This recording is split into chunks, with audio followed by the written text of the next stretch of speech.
Good morning. Haven't talked about COVID in a long time. A lot of the information, has come out and is pretty well known. A continual frustration I've had, though, has been with the scientific community concerning the origin of the virus.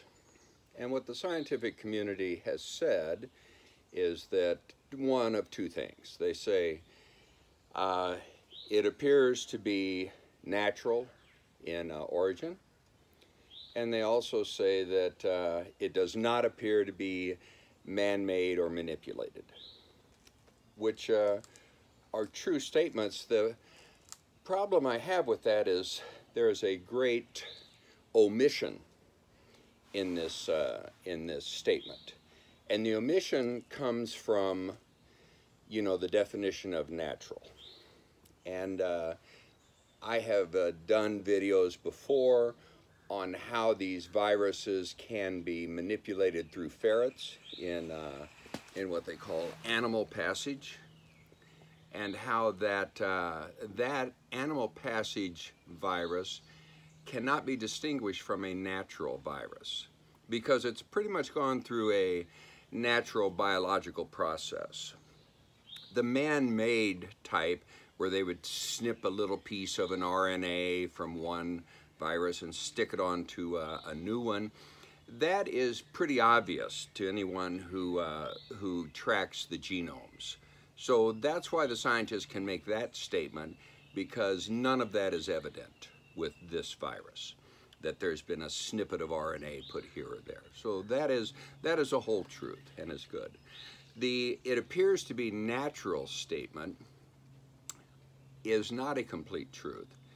We've talked about the animal passage and the ferrets, and I'm putting a link to that video that I had before on that explained how those animal passages occur. But it's basically they take a ferret, which is immunologically similar to a human's, and then they inject it with this foreign bat virus. The bat virus doesn't want to be in the ferret, and the ferret doesn't want it there, so the virus mutates and the ferret gets sick, and then they take that mutated virus out and they put it into a second clean ferret, and it mutates again, and it keeps repeating this process until it mutates to the point where they don't have to inject the virus in another ferret because it will spread ferret to ferret. And once something spreads ferret to ferret, the extrapolation is it will spread human to human. So that's why they use the ferrets. That virus that is produced through that method, which is kind of a natural passage through biological entities, fellow mammals, doesn't really show any evidence of that tampering or that manipulation. So when the scientific community says that, it appears to be natural, it is true, but what they aren't telling us is that we don't have any means of telling the difference between an animal passage, natural passage virus, and one that is just out in the wild. Now, for this to occur out in the wild, you'd have to have a colony of about 10,000 ferrets living in a bat cave somewhere, and for about 100 years for this transfer between two dissociated species to occur. And you'll hear a lot about that too, that this would have to be a long-term type thing. But it's probably reduced in a lab through animal passage down to about 5 or 6 months that they can create this passage. So I'm a little frustrated with the scientific community's lack of the qualifier of when they say it appears to be natural, that they are not ruling out a sizable portion of the man-made manipulations that do occur. So if you extract that thought again, it's, well, why is the scientific community doing that? Why are they omitting? And it finally has dawned upon me that that scientific community, there are 30 of those labs, maybe 20, 30 scientists, at the top of those. So there's fewer than 1,000 people in that community. And that community is funded by the public. These BSL4 labs, 30 of them around the world, are funded by WHO and governments. And what I think the reason is we don't get full disclosure on this is that if it did come out that this virus came out of one of these labs, that would have a devastating negative backlash on those labs. And consequently, a negative backlash on the people employed by those labs. So I think there is a bit of, they don't want to necessarily, they haven't lied.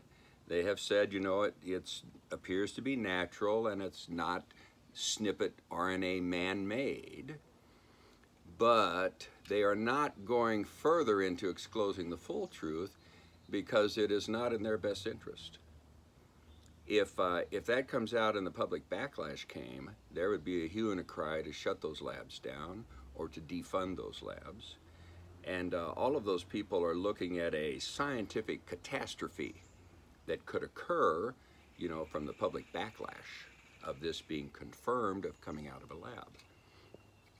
Now, we've gone through many, many videos, and we've gone through all of the pros and cons and eliminated the possibilities and tried to skirt around all of the evidence that China destroyed, and something that's come in through comments now is, you know, well, China signed up for this, you know, investigation to find the origin. And all that tells me is they are convinced they've destroyed enough evidence that such an investigation will never point back to them or to that lab. So those things are all circles within circles of political half-truths and innuendo. But I wanted to just bring this information out and lay it out there as a little explanation of why we are seeing the stance in the scientific community that we are seeing, that no one is stepping up and saying this definitely came from that area, or there's a high probability it came from that area, because they would be shooting themselves in the foot. So, just occurred to me, I thought I would pass that information on, and if I get any other random thoughts, I'll be sure to let y'all know. So have a good day, be safe, thanks.